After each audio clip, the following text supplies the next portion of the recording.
ਸਿੱਖਾਂ ਤੇ ਅੰਗਰੇਜ਼ਾਂ ਦੀ ਆਖਰੀ ਲੜਾਈ 10 ਫਰਵਰੀ 1846 ਨੂੰ ਇਸ ਸਥਾਨ ਤੇ ਹੋਈ ਹੈ ਜੀ।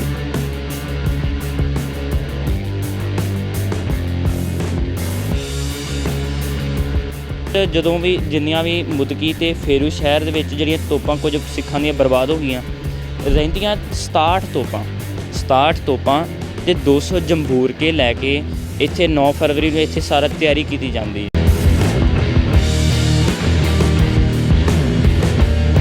ਅੰਗਰੇਜ਼ਾਂ ਦੇ ਵੱਲੋਂ ਸ਼ਾਮ ਸਿੰਘ ਅਟਾਰੀ ਦੇ ਛਾਤੀ ਦੇ 7 ਗੋਲੀਆਂ ਲੱਗਦੀਆਂ ਜੀ।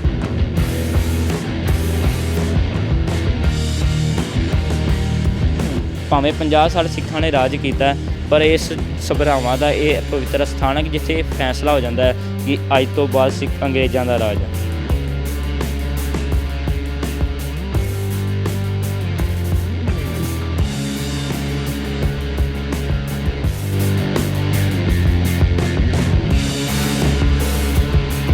ਵਾਹਿਗੁਰੂ ਜੀ ਕਾ ਖਾਲਸਾ, ਵਾਹਿਗੁਰੂ ਜੀ ਕੀ ਫਤਿਹ।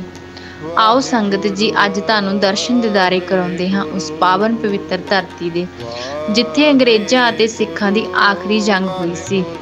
ਉਸ ਸਮੇਂ ਅੰਗਰੇਜ਼ਾਂ ਦੇ ਨਾਲ ਆਖਰੀ ਲੋਹਾ ਲੈਣ ਵਾਲੇ ਸ਼ਹੀਦ ਜਰਨੈਲ ਸ਼ਾਮ ਸਿੰਘ ਅਟਾਰੀ, ਜਿਨ੍ਹਾਂ ਨੇ ਇਸ ਧਰਤੀ ਤੇ ਅੰਗਰੇਜ਼ਾਂ ਨਾਲ ਲੋਹਾ ਲੈਂਦੇ ਹੋਏ ਆਖਰੀ ਦਮ ਲਿਆ ਅਤੇ ਉਸ ਲੜਾਈ ਤੋਂ ਬਾਅਦ ਅੰਗਰੇਜ਼ਾਂ ਦਾ ਰਾਜ ਹੋ ਗਿਆ ਸੀ।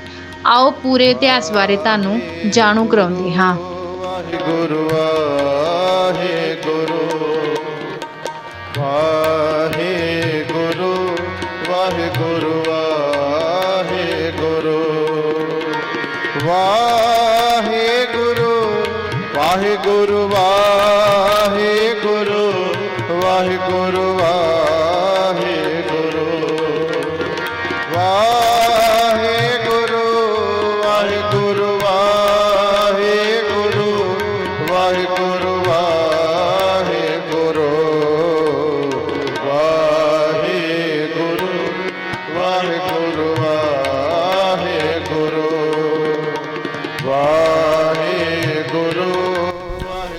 ਵਾਹਿਗੁਰੂ ਜੀ ਕਾ ਖਾਲਸਾ, ਸ੍ਰੀ ਵਾਹਿਗੁਰੂ ਜੀ ਕੀ ਫਤਿਹ।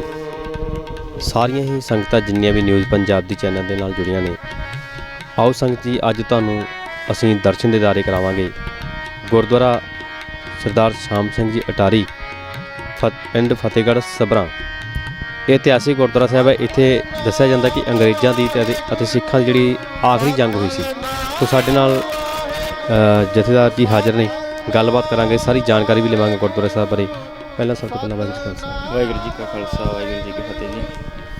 ਹਾਂਜੀ, ਇਹ ਪਾਵਨ ਪਵਿੱਤਰ ਸਥਾਨ ਗੁਰਦੁਆਰਾ ਸ਼ਹੀਦ ਸਰਦਾਰ ਸ਼ਾਮ ਸਿੰਘ ਅਟਾਰੀ, ਪਿੰਡ ਫਤਿਹਗੜ੍ਹ ਸਭਰਾ ਹੈ ਜੀ, ਜਿੱਥੇ ਸਿੱਖਾਂ ਤੇ ਅੰਗਰੇਜ਼ਾਂ ਦੀ ਆਖਰੀ ਲੜਾਈ 10 ਫਰਵਰੀ 1846 ਨੂੰ ਇਸ ਸਥਾਨ 'ਤੇ ਹੋਈ ਹੈ ਜੀ। ਇਸ ਸਥਾਨ ਦੀ ਕਾਰ ਸੇਵਾ ਸ਼੍ਰੀਮਾਨ ਸੰਤ ਬਾਬਾ ਤਾਰਾ ਸਿੰਘ ਜੀ ਸਰੈਲੀ ਸਾਹਿਬ ਵਾਲੇ, ਉਹਨਾਂ ਦੇ ਨਾਲ ਜਥੇਦਾਰ ਸੰਤ ਬਾਬਾ ਸ਼ਿੰਦਰ ਸਿੰਘ ਜੀ, ਉਹ ਇਸ ਅਸਥਾਨ ਦੀ ਸੇਵਾ ਕਰਵਾ ਰਹੇ ਨੇ। ਇਸ ਸਥਾਨ ਦੇ ਨਾਲ ਨਾਲ ਕਾਰ ਸੇਵਾ ਦੇ ਨਾਲ ਨਾਲ ਮਹਾਂਪੁਰਖਾਂ ਦੇ ਸਹਿਯੋਗ ਸਦਕਾ ਇੱਥੇ ਅਨਾਥ ਬੱਚਿਆਂ ਨੂੰ, ਗਰੀਬ ਬੱਚਿਆਂ ਨੂੰ ਫ੍ਰੀ ਸਿਖਲਾਈ ਵੀ ਦਿੱਤੀ ਜਾਂਦੀ ਹੈ ਜੀ, ਜਿਹਦੇ ਵਿੱਚ ਗੁਰਬਾਣੀ ਦੀ ਸੰਥਿਆ, ਸ਼੍ਰੀ ਦਸਮ ਗ੍ਰੰਥ ਦੀ ਸੰਥਿਆ, ਗੁਰਬਾਣੀ ਕੀਰਤਨ, ਗੁਰਬਾਣੀ ਦੀ ਕਥਾ ਵਿਚਾਰ, ਢਾਡੀ ਵਾਰਾਂ, ਕਵੀਸ਼ਰੀ ਅਤੇ ਤਬਲਾ ਆਦਿਕ ਸਿਖਾਇਆ ਜਾਂਦਾ ਹੈ ਜੀ। ਨਾਲ ਦੇ ਨਾਲ ਗੱਤਕੇ ਦੀ ਸਿਖਲਾਈ ਦਿੱਤੀ ਜਾਂਦੀ ਹੈ ਜੀ। ਇੱਥੇ ਬੱਚਿਆਂ ਦੇ ਨਾਲ ਬੜਾ ਪਿਆਰ ਅਥਾਹ, ਜਿਹੜਾ ਕਿ ਜਿਨ੍ਹਾਂ ਦਾ ਮਾਂ ਪਿਓ ਪਿੱਛੋਂ ਨਹੀਂ ਕੁਝ ਕਰ ਸਕਦੇ, ਬੱਚੇ ਨੂੰ ਨਹੀਂ ਪੜ੍ਹਾ ਸਕਦੇ, ਉਹ ਫਿਰ ਮਹਾਂਪੁਰਖਾਂ ਨੇ ਇਸੇ ਕਰਕੇ ਇਸ ਸਥਾਨ ਦੇ ਵਿੱਚ ਗੁਰਮਤ ਵਿਦਿਆਲਾ ਚਲਾਇਆ ਜੀ।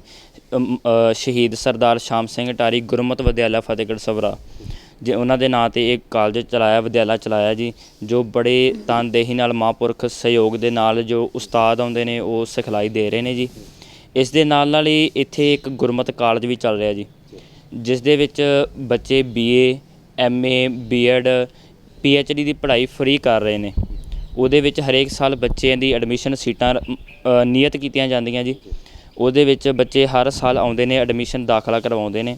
ਉਹਦੇ ਵਿੱਚ ਬੱਚਾ ਅੰਮ੍ਰਿਤਧਾਰੀ ਹੋਵੇ, ਪਰਿਵਾਰ ਨੇ ਅੰਮ੍ਰਿਤ ਛਕਿਆ ਹੋਵੇ ਜੀ, ਅਤੇ +2 ਦੇ ਵਿੱਚ ਚੰਗੇ ਨੰਬਰ ਆਏ ਹੋਣ, ਉਹਦੇ ਵਾਸਤੇ BA, MA ਦੀ ਪੜ੍ਹਾਈ ਜਿਹੜੀ ਮੁਫਤ ਕਰਾਈ ਜਾਂਦੀ ਹੈ ਜੀ। ਨਾਲ ਨਾਲ ਕਥਾ ਦਾ ਡਿਪਲੋਮਾ ਕਰਵਾਇਆ ਜਾਂਦਾ। ਉਹਦੇ ਵਾਸਤੇ ਵੱਖਰਾ ਸਟਾਫ ਹੈ ਜੀ, ਵੱਖਰੀ ਬਿਲਡਿੰਗ ਬਣੀ ਹੋਈ ਆ, ਲਾਇਬ੍ਰੇਰੀ ਬਣੀ ਹੋਈ ਆ। ਇਸੇ ਤਰ੍ਹਾਂ ਜੀ ਇਸ ਸਥਾਨ 'ਤੇ ਇੱਕ ਪਾਵਨ ਪਵਿੱਤਰ ਨਗਾਰਾ ਵੀ ਹੈ ਜੀ। ਜਿਸ ਨਗਾਰੇ ਤੇ ਚੋਟਾਂ ਲੱਗ ਕੇ ਸ਼ਾਮ ਸਿੰਘ ਅਟਾਰੀ ਨੇ, ਜਦੋਂ ਉਹਨਾਂ ਦੇ ਸਿੰਘਾਂ ਨੇ ਉਸ ਨਗਾਰੇ ਤੇ ਚੋਟਾਂ ਲਗਾ ਕੇ ਤੇ ਜੰਗ ਦੀ ਆਰੰਭਤਾ ਹੁੰਦੀ ਹੈ ਜੀ। ਜਦੋਂ ਫੇਰੂ ਸ਼ਹਿਰ ਮੁਦਕੀ ਦੀ ਲੜਾਈ ਦੇ ਵਿੱਚ ਹਾਰ ਹੁੰਦੀ ਹੈ, ਫਿਰ ਉਸ ਲੜਾਈ ਦੇ ਵਿੱਚੋਂ ਇੱਕ ਸਿੰਘ ਮਹਾਰਾਣੀ ਜਿੰਦ ਕੌਰ ਕੋਲ ਲਾਹੌਰ ਪਹੁੰਚਦਾ ਜੀ। ਫੱਟੜ ਹੋਇਆ ਜੀ, ਖੂਨ ਵੀ ਚੋਰਿਆ, ਤੇ ਉਹ ਲਾਹੌਰ ਪਹੁੰਚ ਕੇ ਮਹਾਰਾਣੀ ਜਿੰਦ ਕੌਰ ਨੂੰ ਸਾਰਾ ਹਾਲ ਬਿਆਨ ਕਰਦਾ ਹੈ ਕਿ ਆਪਣਾ ਸਿੱਖ ਰਾਜ ਬੁਝਦਾ ਜਾ ਰਿਹਾ।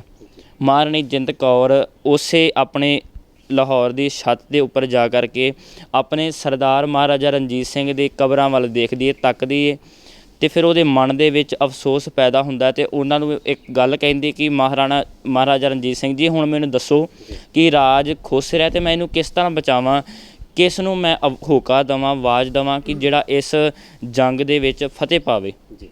ਫਿਰ ਮਹਾਰਾਣੀ ਜਿੰਦ ਕੌਰ ਦੇ ਨਜ਼ਰਾਂ ਦੇ ਅੱਗੇ ਸ਼ਾਮ ਸਿੰਘ ਅਟਾਰੀ ਦਾ ਚਿਹਰਾ ਆਉਂਦਾ ਜੀ। ਉਹ ਸਿੰਘ ਫਿਰ ਮਹਾਰਾਣੀ ਜਿੰਦ ਕੌਰ ਨੇ ਇੱਕ ਚਿੱਠੀ ਲਿਖਦੇ ਨੇ ਜੀ। ਫਿਰ ਉਸੇ ਸਿੰਘ ਦੇ ਹੱਥ ਫੜਾ ਕੇ ਨਾਲ 10 ਘੋੜਸਵਾਰੀ ਵਾਲੇ ਸਿੰਘ ਭੇਜਦੇ ਨੇ ਅਟਾਰੀ। ਉਸ ਸਮੇਂ ਸ਼ਾਮ ਸਿੰਘ ਅਟਾਰੀ ਆਪਣੇ ਲਾਹੌਰ ਦਰਬਾਰ ਦੇ ਵਿੱਚੋਂ ਅਸਤੀਫਾ ਲੈ ਕੇ ਕਰ ਰਹੇ ਸਨ।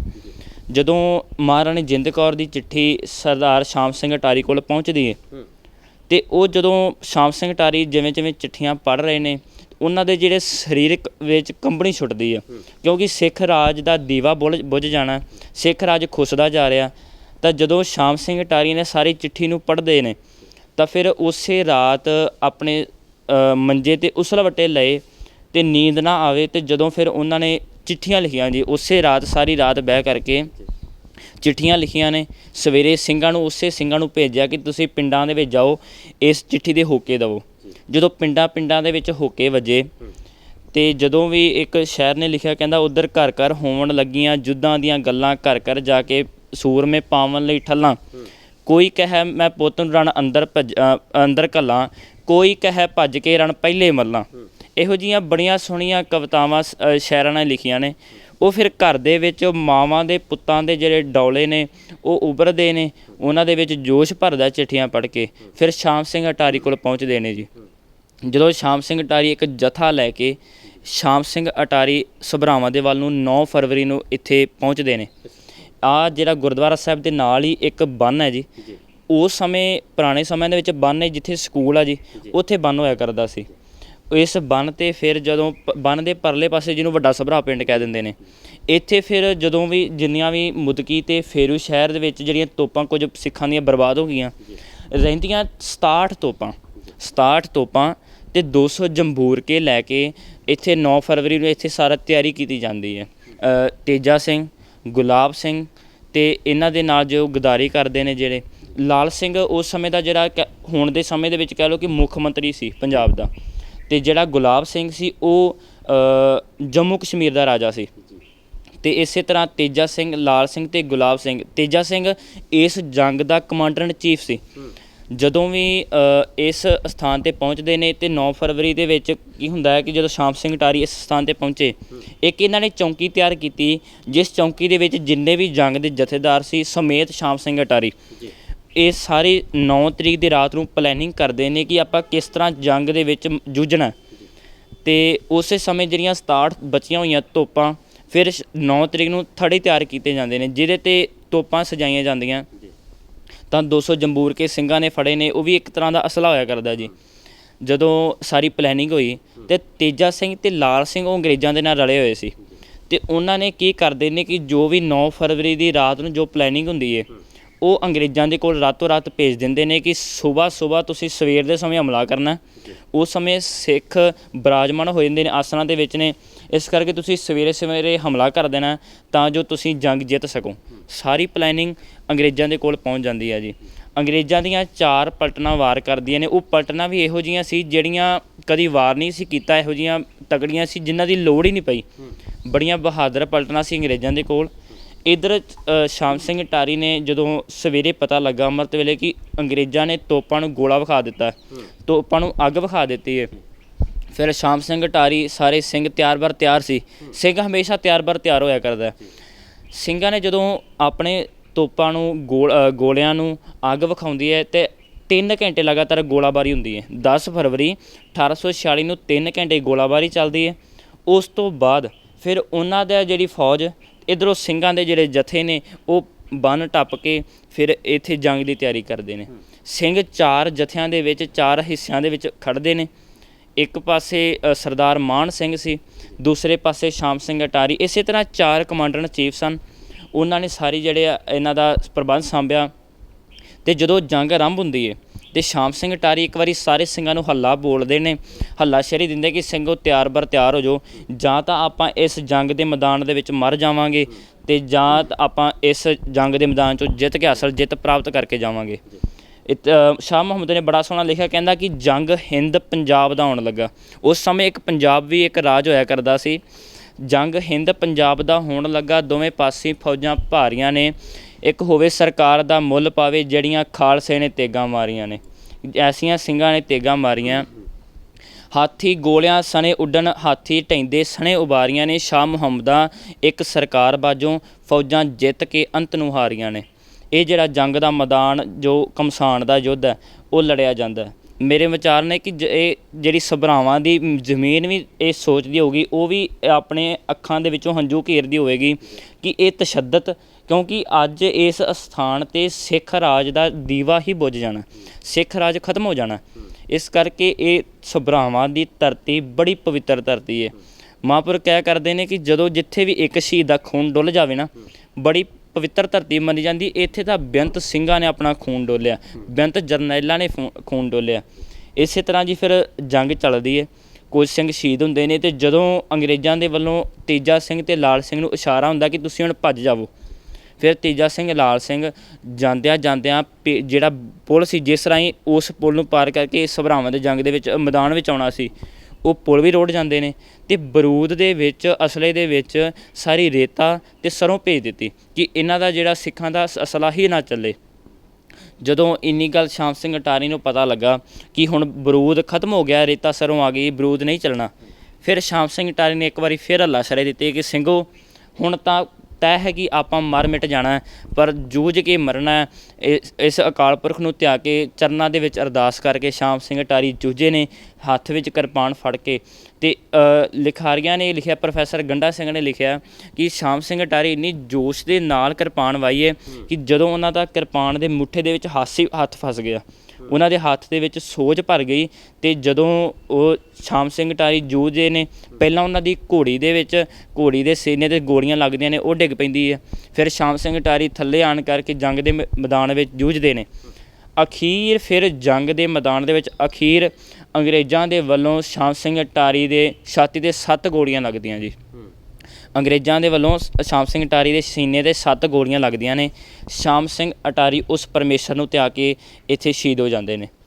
ਫਿਰ ਜਦੋਂ ਸ਼ਹੀਦ ਹੋਏ ਤਾਂ ਜਦੋਂ ਅਗਲੇ ਦਿਨ 11 ਫਰਵਰੀ ਨੂੰ ਜਦੋਂ ਸਾਰੇ ਲੋਥਾਂ ਦੀ ਲਿਖਾਰੀ ਨੇ, ਪ੍ਰੋਫੈਸਰ ਗੰਡਾ ਸਿੰਘ ਨੇ ਲਿਖਿਆ ਕਿ ਇਹ ਜਿਹੜਾ ਜੰਗ ਦਾ ਮੈਦਾਨ 2.5 ਮੀਲ ਇੱਕ ਪਾਸੇ ਅਤੇ 1.5 ਮੀਲ ਇੱਕ ਪਾਸੇ ਜੰਗ ਹੁੰਦੀ ਹੈ, ਇੰਨੀ ਜਿਹੜੀ ਇਸ ਜੰਗ ਦਾ ਏਰੀਆ ਸੀ। ਅਤੇ ਇਸ ਜੰਗ ਦੇ ਮੈਦਾਨ ਦੇ ਵਿੱਚ ਜਦੋਂ ਸਿੰਘ ਸ਼ਹੀਦ ਹੋ ਗਏ, ਲੋਥਾਂ ਉੱਤੇ ਲੋਥਾਂ ਚੜ੍ਹ ਗਈਆਂ ਅਤੇ ਬੇਅੰਤ ਖੂਨ ਡੁੱਲ ਗਿਆ। ਜਿਹੜਾ ਦਰਿਆ ਵਗ ਰਿਹਾ ਸੀ ਉਹ ਵੀ ਲਾਲੋ ਲਾਲ ਹੋ ਗਿਆ, ਕੁਝ ਲਾਸ਼ਾਂ ਦਰਿਆ ਦੇ ਵਿੱਚ ਰੁੜ ਗਈਆਂ। 11 ਫਰਵਰੀ ਨੂੰ ਜਦੋਂ ਇੱਕ ਅੰਗਰੇਜ਼ ਅਫਸਰ ਸ਼ਾਮ ਸਿੰਘ ਅਟਾਰੀ ਦੀ ਲੋਥ ਵਾਸਤੇ ਆਉਂਦਾ, ਕਿਉਂਕਿ ਸਿੱਖਾਂ ਵੱਲੋਂ ਇਹ ਮੰਗ ਕੀਤੀ ਗਈ ਸੀ ਕਿ ਸਾਨੂੰ ਉਸ ਜਰਨੈਲ ਦੀ ਲੋਥ ਪਾਵਰ ਲਾਸ਼ ਉਹ ਦੇ ਦੇਵੋ, ਇਸ ਚੀਜ਼ ਦੀ ਪਰਮਿਸ਼ਨ ਮੰਗੀ ਗਈ। ਜਦੋਂ ਉਹ ਲੋਥ ਵੇਖੀ ਤਾਂ ਸ਼ਾਮ ਸਿੰਘ ਅਟਾਰੀ ਦੇ ਹੱਥ ਵਿੱਚ ਸੋਝ ਸੀ, ਉਹ ਕਿਰਪਾਨ ਨਹੀਂ ਲੈ ਸਕੀ, ਇਸ ਕਰਕੇ ਉਹ ਕਿਰਪਾਨ ਉਸੇ ਤਰ੍ਹਾਂ ਹੀ ਹੱਥ ਵਿੱਚ ਫਸੀ।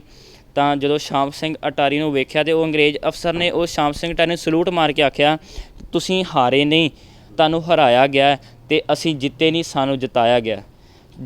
ਜੇਕਰ ਤੁਸੀਂ ਸਾਡੇ ਫੌਜ ਦੇ ਵਿੱਚ ਹੁੰਦੇ ਤਾਂ ਤੁਹਾਨੂੰ ਅਸੀਂ ਬੜੀ ਸ਼ੌਹਰਤ ਦੇਣੀ ਸੀ, ਬੜਾ ਮਾਣ ਦੇਣਾ ਸੀ, ਪਰ ਅਫਸੋਸ ਇਸ ਗੱਲ ਦਾ ਕਿ ਤੁਹਾਨੂੰ ਆਪਣਿਆਂ ਨੇ ਹੀ ਮਾਰ ਦਿੱਤਾ, ਤੁਹਾਡੇ ਆਪਣਿਆਂ ਨੇ ਹੀ ਆਪਣਿਆਂ ਨੂੰ ਮਾਰ ਦਿੱਤਾ, ਤੁਹਾਡੇ ਆਪਣੇ ਹੀ ਗਦਾਰੀ ਕਰ ਗਏ। ਜੇਕਰ ਤੁਹਾਡੇ ਆਪਦੇ ਨਾ ਗਦਾਰੀ ਕਰਦੇ, ਅੱਜ ਸ਼ਾਇਦ ਅਸੀਂ ਇੱਥੇ ਨਾ ਹੁੰਦੇ। ਪਰ ਇਸ ਜੰਗ ਦੇ ਮੈਦਾਨ ਦੇ ਵਿੱਚ ਇਸ ਗੱਲ ਦਾ ਫੈਸਲਾ ਹੋ ਜਾਂਦਾ। ਭਾਵੇਂ 50 ਸਾਲ ਸਿੱਖਾਂ ਨੇ ਰਾਜ ਕੀਤਾ, ਪਰ ਇਸ ਸਭਰਾਵਾਂ ਦਾ ਇਹ ਪਵਿੱਤਰ ਸਥਾਨ ਹੈ ਕਿ ਜਿੱਥੇ ਇਹ ਫੈਸਲਾ ਹੋ ਜਾਂਦਾ ਕਿ ਅੱਜ ਤੋਂ ਬਾਅਦ ਅੰਗਰੇਜ਼ਾਂ ਦਾ ਰਾਜ ਹੈ। ਫਿਰ ਇਸ ਜੰਗ ਤੋਂ ਬਾਅਦ ਅੰਗਰੇਜ਼ਾਂ ਦਾ ਰਾਜ ਹੁੰਦਾ।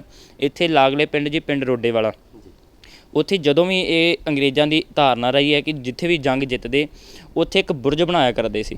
ਉਹ ਪਿੰਡ ਰੋਡੇ ਵਾਲਾ, ਉੱਥੇ ਇੱਕ ਬੁਰਜ ਸਥਾਪਿਤ ਹੈ। ਮੁਦਕੀ ਦੇ ਵਿੱਚ ਵੀ, ਫੇਰੂ ਸ਼ਹਿਰ ਵਿੱਚ ਉਹ ਬੁਰਜ ਬਣੇ ਹੋਏ ਨੇ। ਇਸੇ ਤਰ੍ਹਾਂ ਹੀ ਜਿਹੜਾ ਇਹ ਪਾਵਨ ਪਵਿੱਤਰ ਅਸਥਾਨ ਹੈ ਉਸ ਤੋਂ ਬਾਅਦ ਫਿਰ ਮਹਾਂਪੁਰਖਾਂ ਨੇ 1990 ਦੇ ਵਿੱਚ 89 ਦੇ ਵਿੱਚ 89-90 ਦੇ ਵਿੱਚ ਕਰੀਬ ਫਿਰ ਇੱਥੇ ਸੇਵਾ ਸੰਭਾਲੀ ਅਤੇ ਸਾਰੇ ਇਹ ਕਾਰਜ ਕਰ ਰਹੇ ਨੇ। ਅਤੇ ਬਾਬਾ ਜੀ ਦੇ ਨਾਲ ਸਹਿਯੋਗ ਦੇ ਸਦਕਾ, ਸੰਗਤਾਂ ਦੇ ਸਹਿਯੋਗ ਦੇ ਸਦਕਾ ਇਸ ਦੇ ਨਾਲ ਨਾਲ ਗੁਰਦੁਆਰਾ ਸ਼੍ਰੀ ਗੁਰੂ ਹਰਗੋਬਿੰਦ ਸਾਹਿਬ ਜੀ ਪਿੰਡ ਪੱਧਰੀ ਵਿਖੇ ਸ਼੍ਰੀ ਗੁਰੂ ਹਰਗੋਬਿੰਦ ਸਾਹਿਬ ਮਹਾਰਾਜ ਦੀ ਚਰਨ ਛੋਹ ਪ੍ਰਾਪਤ ਸਥਾਨ ਹੈ ਜੀ, ਉੱਥੇ ਸੇਵਾ ਚੱਲ ਰਹੀ ਹੈ ਜੀ। ਇੱਕ ਪਿੰਡ ਕੋਟ ਸਦਰ ਖਾਂ ਬਾਬਾ ਬੁੱਢਾ ਸਾਹਿਬ ਜੀ ਦੀ ਯਾਦ ਦੇ ਵਿੱਚ ਪਾਵਨ ਪਵਿੱਤਰ ਸਥਾਨ ਚੱਲ ਰਿਹਾ ਜੀ। ਪਿੰਡ ਪੱਧਰੀ ਵੀ ਇਸੇ ਤਰ੍ਹਾਂ ਵਿਦਿਆਲੇ ਚੱਲ ਰਹੇ ਨੇ, ਇਸੇ ਤਰ੍ਹਾਂ ਹੀ ਕੋਟ ਸਦਰ ਖਾਂ ਵਿਖੇ ਵਿਦਿਆਲਾ ਚੱਲ ਰਿਹਾ ਜੀ। ਨਾਲ ਦੇ ਨਾਲ ਇਸੇ ਤਰ੍ਹਾਂ ਸੇਵਾਵਾਂ ਚੱਲ ਰਹੇ ਨੇ, ਸਕੂਲਾਂ ਦੀ ਸੇਵਾ ਚੱਲ ਰਹੀ ਨੇ। ਮਹਾਂਪੁਰਖਾਂ ਦੇ ਉਹਨਾਂ ਦੇ ਸਦਕਾ, ਅਸੀਸ ਦੇ ਸਦਕਾ ਮਹਾਂਪੁਰਖਾਂ ਦੀ ਇੱਕ ਧਾਰਨਾ ਵੀ ਕਿ ਬੱਚਾ ਚੰਗਾ ਪੜ੍ਹਿਆ ਲਿਖਿਆ ਵਿਦਵਾਨ ਆਪਣੀ ਕੌਮ ਦੇ ਵਿੱਚ ਪੈਦਾ ਹੋਣੇ ਚਾਹੀਦੇ ਨੇ। ਇਸ ਕਰਕੇ ਪੜ੍ਹੇ ਲਿਖੇ ਵਿਦਵਾਨ ਬਣਾਉਣ ਵਾਸਤੇ ਮਹਾਂਪੁਰਖਾਂ ਨੇ 3 ਸਕੂਲ ਖੋਲ੍ਹੇ ਨੇ ਜੀ। Baba Sham Singh Attari memorial school Fatehwala, Shaheed Sardar Sham Singh Attari Khalsa senior secondary school Fatehgarh Sabhra ji, ਅਤੇ ਨਾਲ ਹੀ ਸ਼੍ਰੀ ਗੁਰੂ ਹਰਗੋਬਿੰਦ ਸਾਹਿਬ ਜੀ ਅਕੈਡਮੀ ਵੱਟੂ ਪੱਟੀ, ਉੱਥੇ CBSE ਪੈਟਰਨ, ਇਸੇ ਤਰ੍ਹਾਂ ਪੰਜਾਬ ਬੋਰਡ ਪੈਟਰਨ, ਇਸੇ ਤਰ੍ਹਾਂ ਇਹ 3 ਅਦਾਰੇ ਖੋਲ੍ਹੇ ਨੇ। ਨਾਲ ਹੀ 3 ਵਿਦਿਆਲੇ ਖੁੱਲ੍ਹੇ ਹੋਏ ਨੇ ਜੀ। ਇਸੇ ਤਰ੍ਹਾਂ ਇਹ ਜਿਹੜੀਆਂ ਸੇਵਾਵਾਂ ਸੰਗਤਾਂ ਦੇ ਸਹਿਯੋਗ ਨਾਲ ਮਹਾਂਪੁਰਖਾਂ ਦੀ ਅਸੀਸਾਂ ਸਦਕਾ ਬੜੇ ਚੜ੍ਹਦੀ ਕਲਾ ਦੇ ਨਾਲ ਚੱਲ ਰਹੇ ਨੇ ਜੀ। ਹਾਂਜੀ, ਵਾਹਿਗੁਰੂ ਜੀ ਕੀ ਫਤਿਹ ਜੀ। ਸੋ ਸ਼ਾਮ ਸਿੰਘ ਅਟਾਰੀ ਇਸ ਧਰਤੀ 'ਤੇ ਜਿਨ੍ਹਾਂ ਦੀ ਜੰਗ ਹੋਈ ਅੰਗਰੇਜ਼ਾਂ ਦੇ ਨਾਲ, ਬਹੁਤ ਪਵਿੱਤਰ ਸਥਾਨ ਆ। ਜਿਸ ਤਰ੍ਹਾਂ ਖਾਲਸਾ ਜੀ ਨੇ ਦੱਸਿਆ ਕਿ ਜੇਕਰ ਇੱਕ ਸ਼ਹੀਦ ਦਾ ਵੀ ਖੂਨ ਡੁੱਲ ਜਾਵੇ ਤਾਂ ਉਹ ਧਰਤੀ ਪਵਿੱਤਰ ਹੋ ਜਾਂਦੀ ਹੈ। ਇੱਥੇ ਤਾਂ ਅਨੇਕਾਂ ਸਾਡੇ ਸਿੱਖ ਜਿਹੜੇ ਸ਼ਹੀਦ ਹੋਏ ਨੇ, ਅਨੇਕਾਂ ਸਿੱਖਾਂ ਦੀਆਂ ਇੱਥੇ ਜਿਹੜੀਆਂ ਲਾਸ਼ਾਂ ਜਿਹੜਾ ਧਰਤੀ ਲਾਲੋ ਲਾਲ ਹੋਈ ਹੈ, ਤਾਂ ਉਹ ਧਰਤੀ ਜਿਹੜੀ ਪਵਿੱਤਰ ਹੋਈ ਹੈ, ਜਿਹਨੂੰ ਦਰਸ਼ਨ ਦਿਦਾਰੇ ਕਰਕੇ ਜਿਹੜਾ ਸਾਰੇ ਦੁੱਖ ਟੁੱਟ ਜਾਣਗੇ। ਅੱਜ ਤੁਹਾਨੂੰ ਸ਼ਾਮ ਸਿੰਘ ਅਟਾਰੀ ਜਿਹੜਾ ਸਭਰਾਵਾਂ, ਫਤਿਹਗੜ੍ਹ ਸਭਰਾਵਾਂ ਦੇ ਜਿਹੜਾ ਗੁਰਦੁਆਰਾ ਸੀਗਾ, ਉਹਦੇ ਇਤਿਹਾਸ ਬਾਰੇ ਖਾਲਸਾ ਜੀ ਨੇ ਦੱਸਿਆ। ਸੋ ਉਮੀਦ ਹੈ ਕਿ ਤੁਹਾਨੂੰ ਅੱਜ ਦਾ ਜਿਹੜਾ ਇਹ ਸਭਰਾਵਾਂ ਸਥਾਨ ਦੀ ਉਹ ਤੁਹਾਨੂੰ ਜ਼ਰੂਰ ਵਧੀਆ ਲੱਗੀ ਹੋਵੇਗੀ। ਹੋਰ ਵੀ ਕਿਸੇ ਧਾਰਮਿਕ ਸਥਾਨ ਦੇ ਦਰਸ਼ਨ ਦਿਦਾਰੇ ਤੁਹਾਨੂੰ ਜ਼ਰੂਰ ਕਰਾਵਾਂਗੇ। ਸੋ ਨਾਲ ਦੀ ਨਾਲ ਆਓ ਤੁਹਾਨੂੰ ਗੁਰਦੁਆਰਾ ਸਾਹਿਬ ਦੇ ਦਰਸ਼ਨ ਦਿਦਾਰੇ ਵੀ ਕਰਾਉਣੇ ਆ ਜੀ। ਵਾਹਿਗੁਰੂ ਜੀ ਕਾ ਖਾਲਸਾ, ਵਾਹਿਗੁਰੂ ਜੀ ਕੀ ਫਤਿਹ।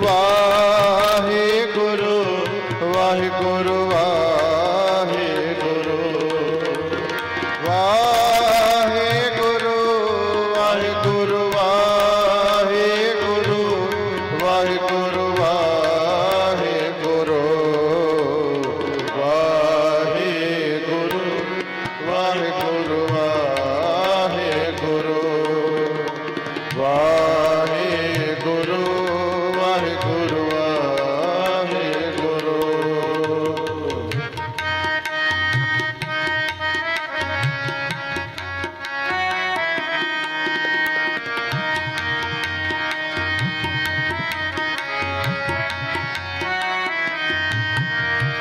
ਸਤਿਨਾਮ ਵਾਹਿਗੁਰੂ, ਸਤਿਨਾਮ ਵਾਹਿਗੁਰੂ, ਸਤਿਨਾਮ ਵਾਹਿਗੁਰੂ, ਸਤਿਨਾਮ ਵਾਹਿਗੁਰੂ, ਸਤਿਨਾਮ ਵਾਹਿਗੁਰੂ, ਸਤਿਨਾਮ